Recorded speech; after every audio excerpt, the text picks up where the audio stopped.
Hello and welcome to Live with CorpWatch. Our guest today is Tim Karr, the campaign director for Free Press and SaveTheInternet.com. Free Press is one of the key organizers of the growing advertiser boycott of Facebook, which is the subject of our chat today.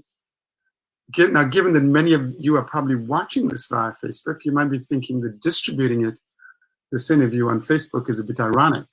But in fact, that is precisely the point, because the organizers want to convince active users of this medium to stop spending their dollars, their pesos, their rupees, and their yen here. After all, Facebook and other social media channels have become the main source of news for many people, and it is easily one of the most powerful forces in media today. And they make their money partly from fake news and hate campaigns. Tim, thanks for joining us. It's a pleasure to be here. Thanks for having me. Let's start with an update. How many companies are supporting the Stop Hate for Profit campaign by boycotting Facebook?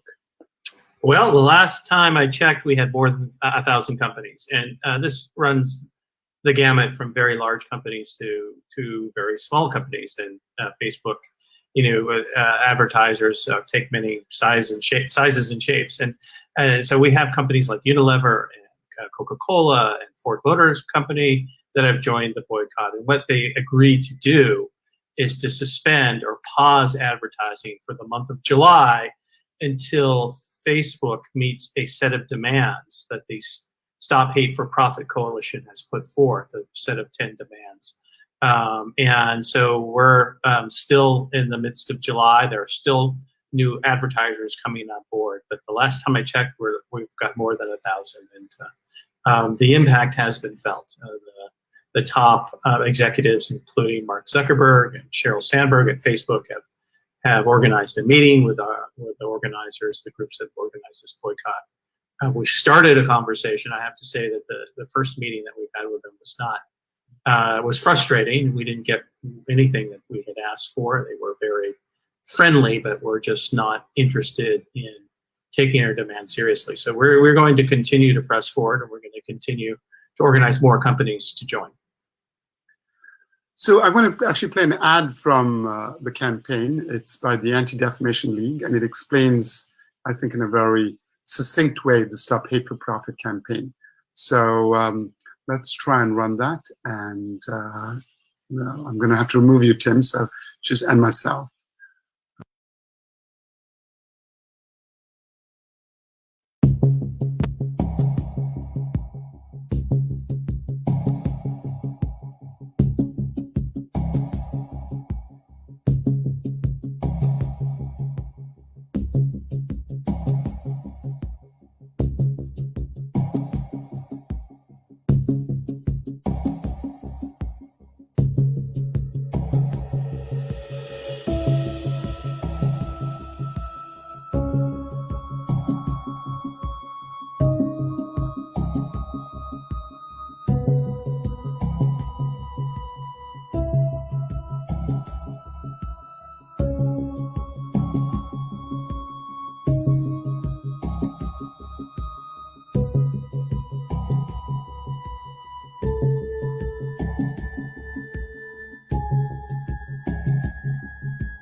Okay, welcome back, Tim. How much money do you think Facebook has lost as a result of this advertising boycott? You probably hate this question. It's probably a question that you get asked a lot. It's hard to say, and we have looked at the advertising budget of Facebook, and we've factored in the organizations, the advertisers, the companies that have decided to suspend advertising for a month. We've looked at their annual budgets as best we can, as transparent as they are about that, and the cost is somewhere in the neighborhood of $200 to $250 million. That's one. It's a lot of money, although you're looking at a company that makes $70 billion in revenue a year. Yeah, and more than well over 95% of There's a reputational hit. There is a hit to shareholder value. There's a loss of confidence in the leadership of Facebook that's happening as a result of this. That we have met with the executives of Facebook, and their response has been pretty ham-fisted. They haven't quite figured out what hate speech and racism is and how they're to address it, which is somewhat shocking given how pervasive it is across their networks. And when we talk about Facebook, we're talking about Facebook and Instagram, which is owned by Facebook, WhatsApp. There are other platforms that Facebook owns, and so it's very pervasive. And one of the things that's interesting to note, one of the things that they like to say is it's kind of an excuse as to why they can't really do this, is that on any given day, 115 billion with a B pieces of content are uploaded on Facebook-owned platforms, and they have algorithms, they have filters, they have even live moderators who claim get most of it. They get most of it, but when you're looking at a number that large, 115 billion pieces of content today, even if you get a good percentage of that, there's still potentially billions and billions of articles of hate speech that are getting through their network. And so that's just gives you some idea as to the size and scale of this problem. And there's a lot more, and we can talk about it more, that Facebook has tried to do, the things that they failed to do. It's been a really interesting story to follow as a former journalist, just to see how they try to manage what they've created, something that's gotten beyond their control.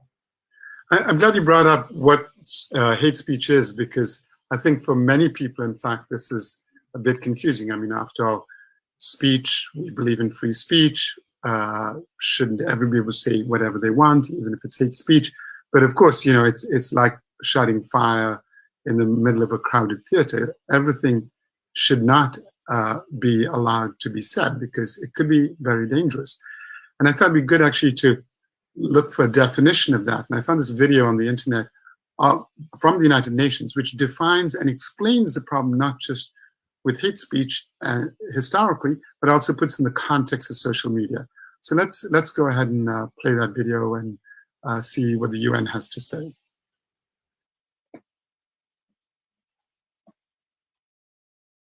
We all have to remember that hate crimes is preceded by hate speech. We all have to remember that the genocide of the Tutsis in Rwanda started with hate speech. The Holocaust did not start with the gas chambers. It started long before with hate speech. What we have been seeing in Myanmar against the Rohingya population started also with hate speech. And today, what we are witnessing around this world, with the rise of extremists, be it in Europe, be it in Asia, everywhere, when we see the growing number of neo-Nazi groups, neo-fascist groups, when we see the way migrants and refugees are being vilified, we need therefore to make every effort to address this hate speech.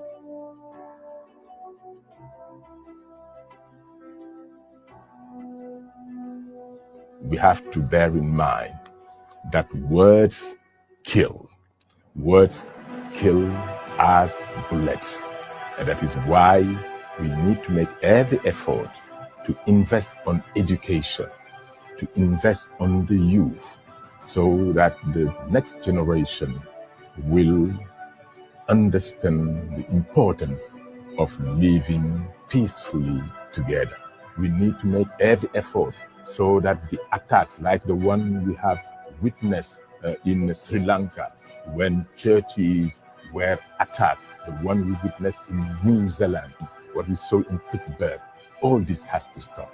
And to stop it, we need to invest more on mobilizing the youth.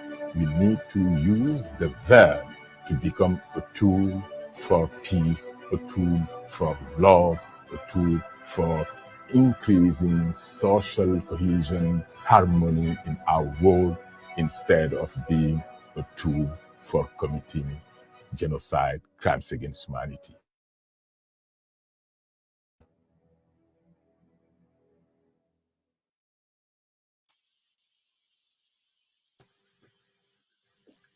Tim, your reactions to that, and those are actually real examples. You know, Sri Lanka, Pittsburgh, New Zealand. This is not just something that happened in a vacuum, as the United Nations said. It was directly a result of WhatsApp, Facebook, Instagram. Correct?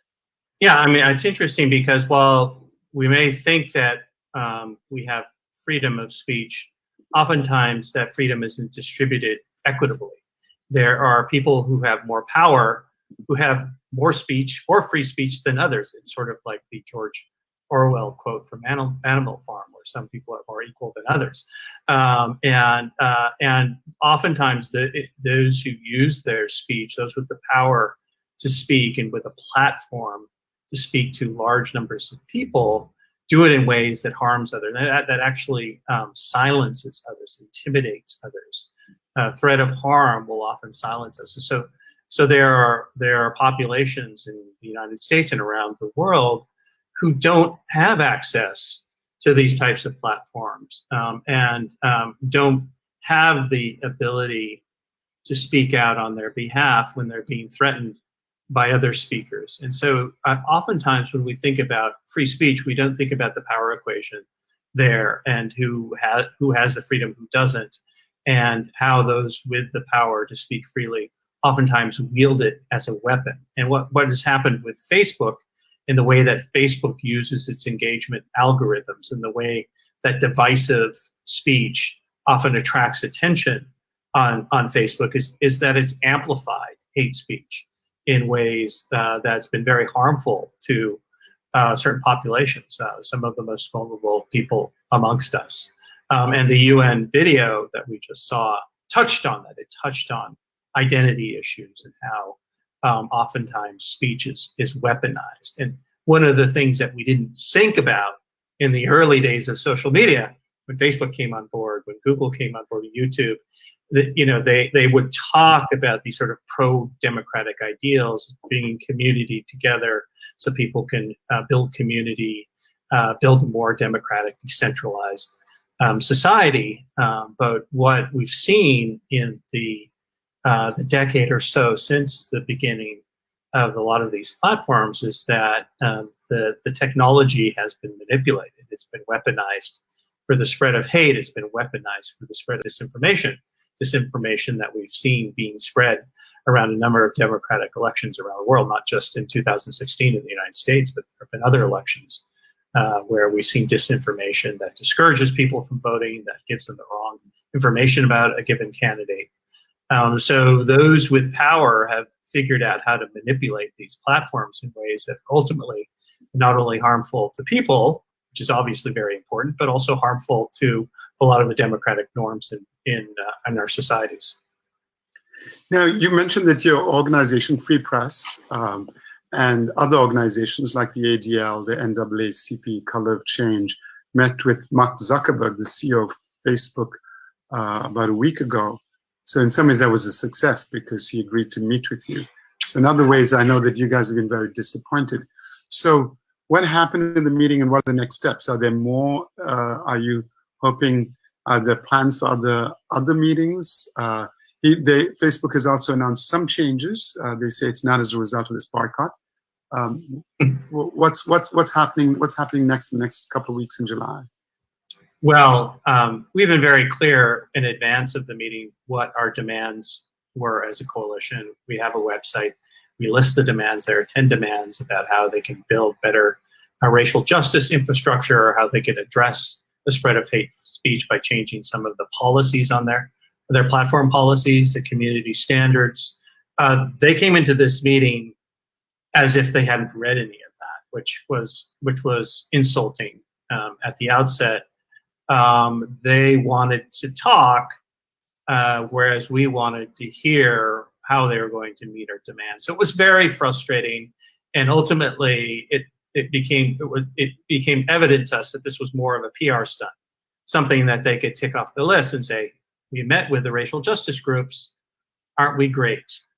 So we came out of that meeting very disappointed.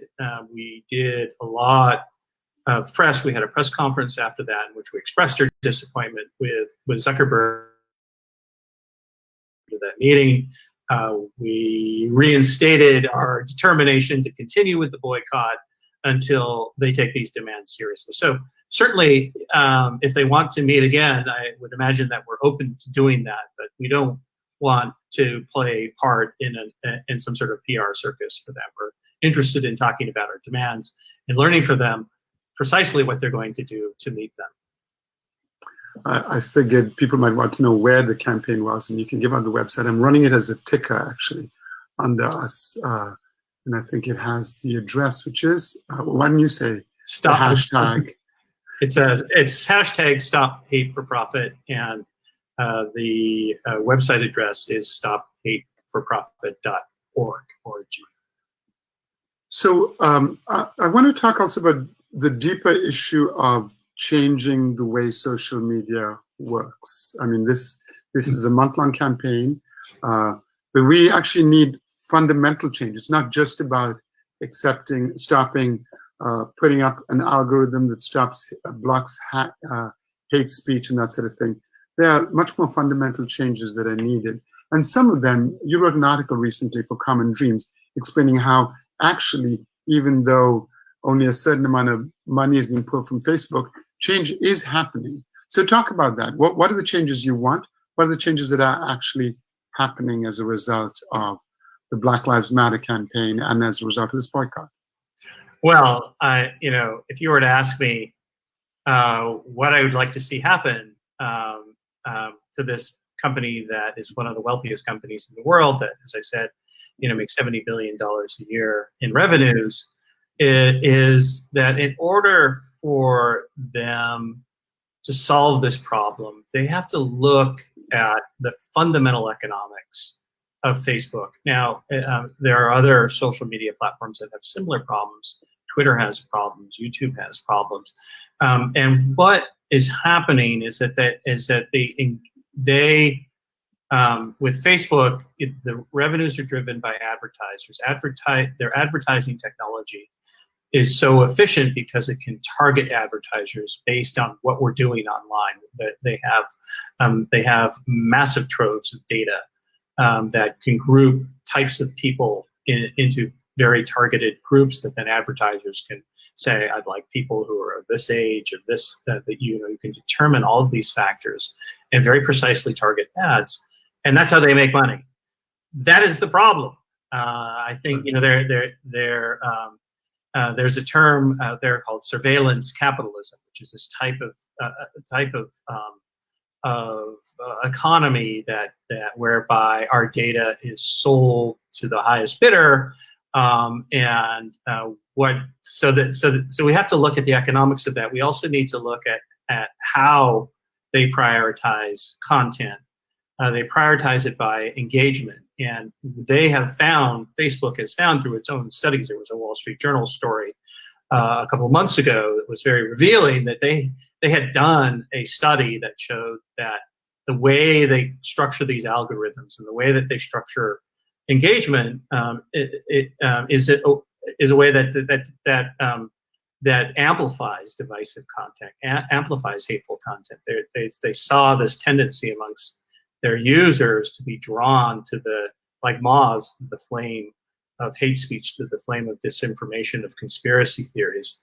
And so they've known that that rather than bringing communities together in a productive way, that they actually, the way their structure, their advertising economy, the way their algorithms are set up, actually drives people and amplifies to disinformation. It amplifies a sort of hate speech, and they've known this, and they decided to bury the study. So that's sort of a long answer to your question. Is like, in order to fix Facebook, we have to fix Facebook.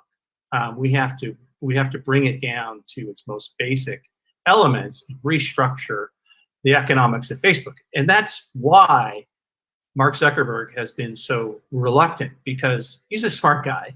He must know that the problem is so deep that changing a couple of policies, and again, we applaud them every time they do change a policy, every time they make a shift to policy. We're happy to policies that make it more difficult for this information to spread via the network. We applaud them, but he understands, and we understand that the problem is much more deeply rooted, and it's going to continue to take this kind of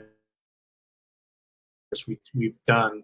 And we have another coalition called Change the Terms, which is looking at the platform policies that Facebook has and other social media networks, and is trying to change the terms of use, so that this type of disinformation and hate speech can't spread so readily. So this is a long-term campaign, and it's an effort to change one of the biggest and most influential companies in the world.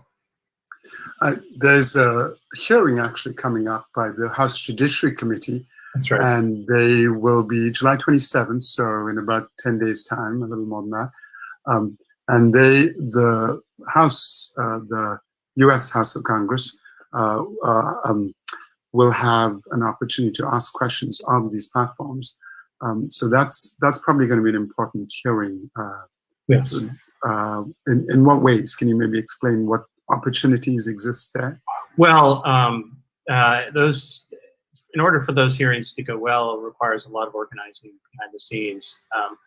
Organizations such as ours and the other groups that are part of this coalition are in contact with a lot of the members of those committees and subcommittees that have these hearings, and we're making sure that the right questions are asked. And so in this case, which is interesting, we have the CEOs of the largest social networks that are coming to Washington to participate. Now,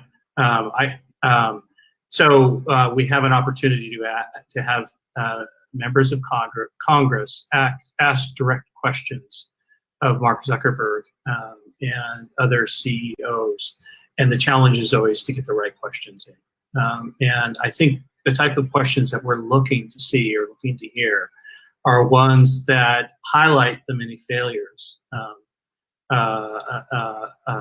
their many failures in attempting to address the spread of hate speech across their networks. There was at Facebook almost 2-year-long civil rights audit that just was completed last week, and the authors of the audit, who were very well-known individuals in the civil rights community, came out and said, Facebook had failed to address a number of issues related to hate speech. They also looked at the issue of allowing politicians such as Donald Trump to lie, and how they give Trump and other politicians a waiver when they lie, and they allow that to be spread over their network in ways that they wouldn't allow others to do. So there are very specific questions about that and why it persists. And I think it's just another opportunity